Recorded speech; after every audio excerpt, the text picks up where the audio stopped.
Bom dia, boa tarde, boa noite, concurseiros da ESA. Eu sou o Caio, passei no concurso em 2020, hoje terceiro sargento do Exército Brasileiro, e esse é o canal Contribuir. A ideia do vídeo de hoje é contribuir também na sua aprovação em História, agora começando a ver as rebeldias do período colonial. Vamos conhecer as principais rebeliões nativistas.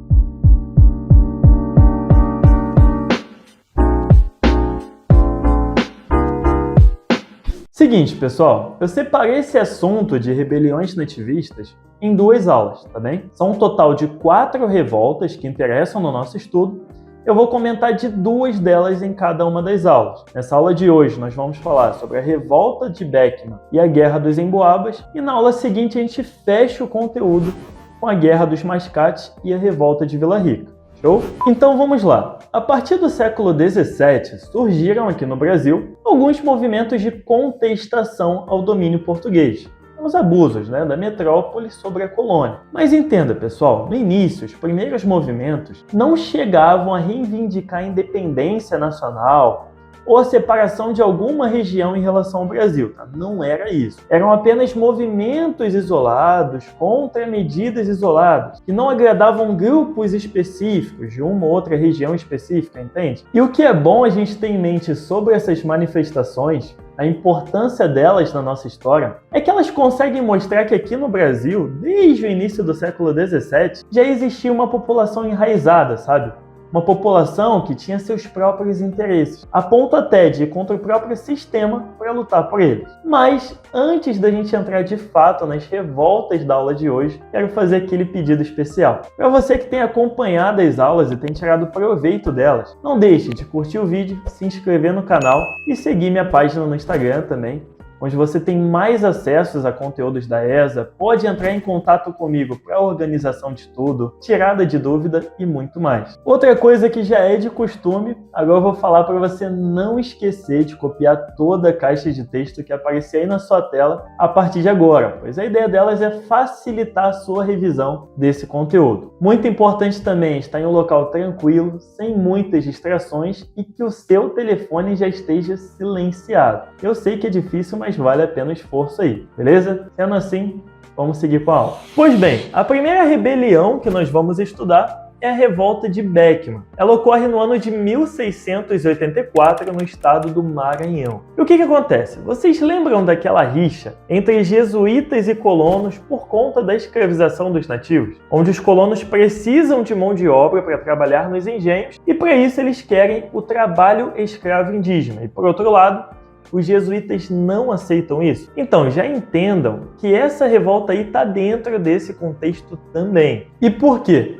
O Maranhão, naquela época, estava passando por uma grave crise econômica provocada pela redução da produção açucareira. Estamos produzindo menos açúcar agora. A produção do açúcar diminuiu. Isso acontecia muito pela falta de mão de obra lá, porque os senhores de engenho daquela região estavam sem escravos e não tinham dinheiro para pagar os altos preços que custava o escravo africano. Então, para eles, a solução seria escravizar os indígenas mesmo. Era muito mais fácil e extremamente mais barato. Então, pensando assim, o que eles fizeram? Foram lá, organizaram tropas, invadiram aldeamentos jesuítas e capturaram índios para torná-los escravos. E adivinhem só, é lógico que os jesuítas não iam gostar nada dessa história aí, né? Como assim esses colonos malucos tiveram a audácia de entrar aqui no aldeamento e roubar os índios? Esses malucos aí estão achando que são quem?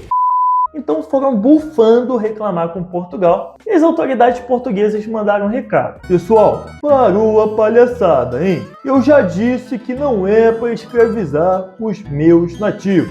Deixem eles em paz, coitado. Eu vou resolver essa situação aí para vocês, mas esperem e devolvam os meus nativos. E Portugal realmente tentou resolver. Como solução, em 1682, ele vai criar a Companhia Geral de Comércio do Estado do Maranhão. E qual que era a ideia? Essa companhia se beneficiaria tendo o monopólio do comércio do Maranhão durante 20 anos. E em troca, ela seria responsável por fornecer 500 escravos para lá todo ano. Ou seja, ao longo dos 20 anos, seriam fornecidos em torno de 10 mil escravos para o Maranhão. Então, problema teoricamente resolvido. Porém, contudo, entretanto, todavia, essa companhia aí, utilizando-se do seu monopólio, ela colocava o preço dos seus produtos lá em cima, o que já deixava a população bolada. E para variar, não cumpria o acordo de fornecimento de escravos. Então, irmão, isso era a lenha que essa fogueira aí estava precisando para o negócio pegar fogo. Logicamente, os colonos ficaram bolados e, consequentemente, iniciaram a rebelião ao comando do fazendeiro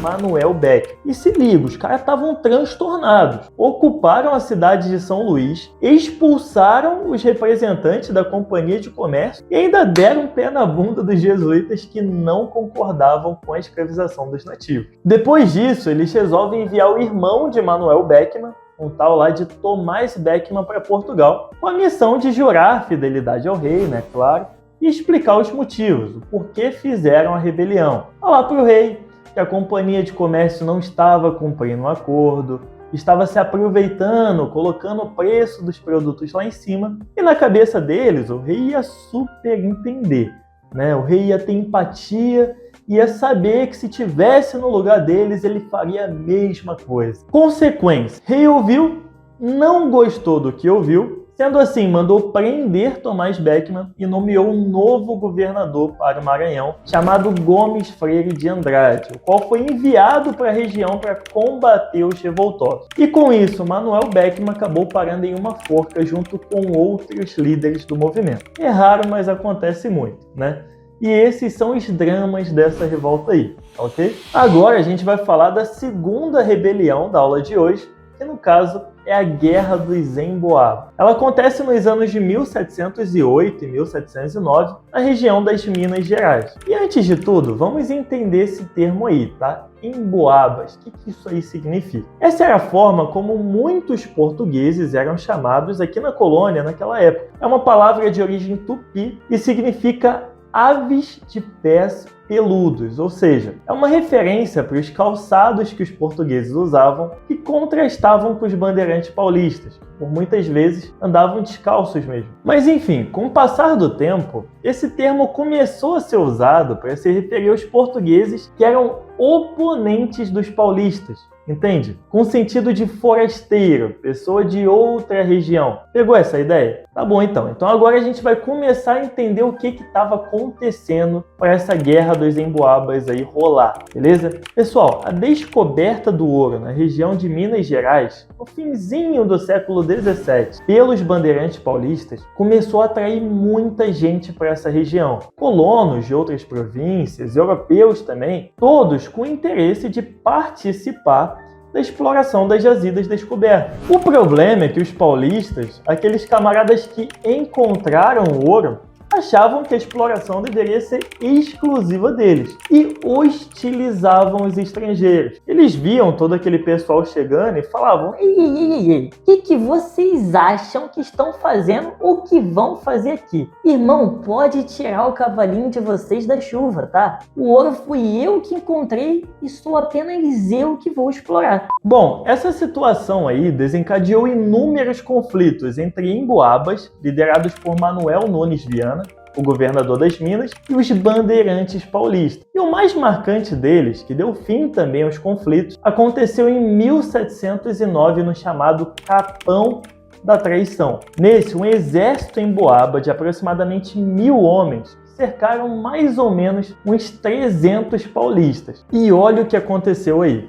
Os emboabas prometeram aos paulistas que se eles se rendessem e entregassem suas armas, ninguém seria morto. E assim os paulistas procederam, se renderam e entregaram suas armas. Claro, né? Não estavam a fim de enfrentar 1000 homens, estava só um pouquinho desproporcional esse negócio aí. Porém, contudo, entretanto, todavia, assim que os paulistas se renderam, o comandante dos emboabas, um tal de Bento de Amaral Coutinho, ordenou o ataque e o massacre de todos aqueles homens. Ou seja, todos aqueles paulistas rendidos foram mortos. Bom, depois de todos esses acontecimentos, o governo português, a fim de pacificar e melhor administrar a região também, também separou a capitania de Minas Gerais e São Paulo da capitania do Rio de Janeiro. E os bandeirantes, que tinham ficado meio mal nessa história aí, puseram o rabinho entre as pernas e foi à procura de ouro em outros lugares, no qual acabaram encontrando no ano de 1718 no Mato Grosso e em 1725 em Goiás. E por aqui a gente fecha essa primeira aula das rebeliões nativistas. Não deixe de ver a segunda, onde vamos falar da Guerra dos Mascates e da Revolta de Vila Rica, assuntos muito importantes também. E lembra, curte o vídeo, se inscreva no canal, segue minha página no Instagram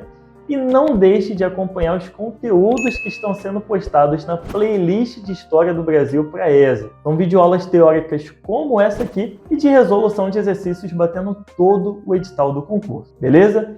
É isso, tamo junto, foi um prazer, até a próxima, tchau, tchau!